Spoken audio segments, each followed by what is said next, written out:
নমস্কাৰ বন্ধুসকল, পুনৰ এবাৰ স্বাগতম জনালোঁ মোৰ এটা মিনি ব্লগলৈ। আজি আমি গোটেইকেইটা যাবলৈ ওলাইছোঁ ঘৰলৈ। এইফালে বাবলু, এইফালে আছে বিতুল দা, আৰু এইফালে মই, আৰু এফালে আছে আমাৰ বিকাশ।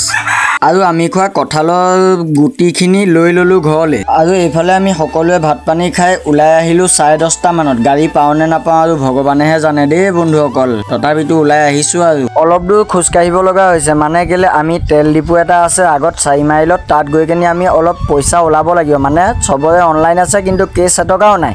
যদি কেছ নাপাওঁ, যদি অনলাইন নহয়, তেতিয়া আমি পৰি যাম বিপদত। সেইকাৰণে অলপ দূৰ খোজকাঢ়ি যাওঁ। খোজকাঢ়ি আহি থাকোঁতে অটো এখন আহি গ'ল আৰু অটোখনত আমি গোটেইখিনি উঠি ল'লোঁ। এইফালে মানে আমি 4টা আহিছিলোঁ, 4টাই উঠি ল'লোঁ আৰু আহি পাই গ'লোঁ আমি তেল ডিপু। পইচা পাতি উলিয়াই আকৌ এতিয়া গৈ আছোঁ অটোৱালাৰ ওচৰত। অটোৱালাজনৰ নামটো সুধোঁতে অটোৱালাজনে আকৌ মুখখন ঢাকি দিলে, মানে কেমেৰা আগত ওলাবলৈ লাজ।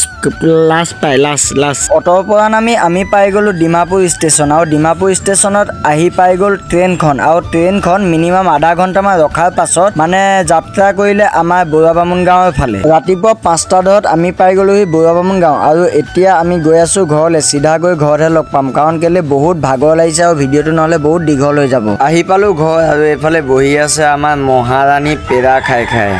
নমস্কাৰ বাইদেউ, নমস্কাৰ। আৰু এইফালে আমাৰ ঘৰলৈ এটা লৈ আনিলে ভাটৌ পোৱালি। এইটো মানে আমাৰ নহয়, ওচৰত হয় তো। ইয়াৰ অকণমানি পাখি গজিছে। তেন্তে বন্ধুসকল, আজিলৈ ভিডিঅ'টো ইমানতে সমাপ্ত কৰিলোঁ। বাই বাই, টাটা, জয় আই অসম।